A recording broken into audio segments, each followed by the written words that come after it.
আচ্ছা, তোমাদের উইন্টারে এরকম স্কিনের মধ্যে আলট্রা এইচডি এফেক্ট আসছে না আর স্কিন ভীষণ ড্রাই আর ম্যাট লাগছে, কি করবে? তো এই ভিডিওটা এক্স্যাক্টলি তোমাদের জন্যই। তো চলো তোমাদের সাথে শেয়ার করি আজকে একটা উইন্টারের বেশ কিছু টিপস।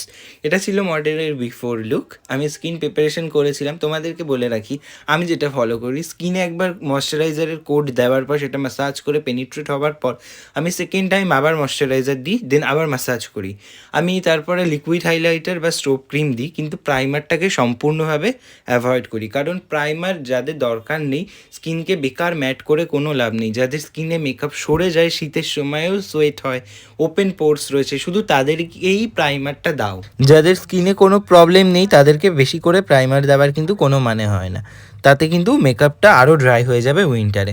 আর তোমরা ইউজ করতে পারো সেটিং স্প্রে। মেকআপ যখন ফাউন্ডেশন ব্লেন্ড করলে তারপরে তোমরা ধরো হাইড্রেশনের দরকার, সেটিং স্প্রে ইউজ করলে, ধরো পাউডার দিয়ে যতটুকু পাউডারের দরকার সেট করলে মেকআপটা, তারপরেও সেটিং স্প্রে দিতে পারো, কিন্তু মেকআপ ফিক্সচারটা একেবারে লাস্টে দেবে। তো দেখো আমার মেকআপ বেস আমি তোমাদের সাথে শেয়ার করছি, এখনও হেয়ার হয়নি। এটা একটা আলট্রা এইচডি মেকআপ লুক করেছিলাম, এরকমই কিন্তু ফ্ললেস, সামনে থেকে এর থেকে আরও সুন্দর লাগছিল। তো আমি তোমাদেরকে সেটাই বলতে চাই যে কিছু কিছু বেসিক টিপস থাকে যেটা তোমরা ফলো করলে কিন্তু তোমাদের মেকআপগুলো এরকম আলট্রা এইচডি ফিনিশিং আসবে। আরে শুধু চুপচাপ শুনে নিলে কি চলবে? আমাকে তো বুকটাও করতে হবে নিজেদের স্পেশাল ডেতে। আরে না না, ইয়ার কি করছিলাম। আমার কাজ ভালো লাগলে স্ক্রিনে দেওয়া নাম্বারে আমাকে বুক করে নাও। তো কল অ্যান্ড হোয়াটসঅ্যাপ দুটোই অ্যাভেলেবেল আছে।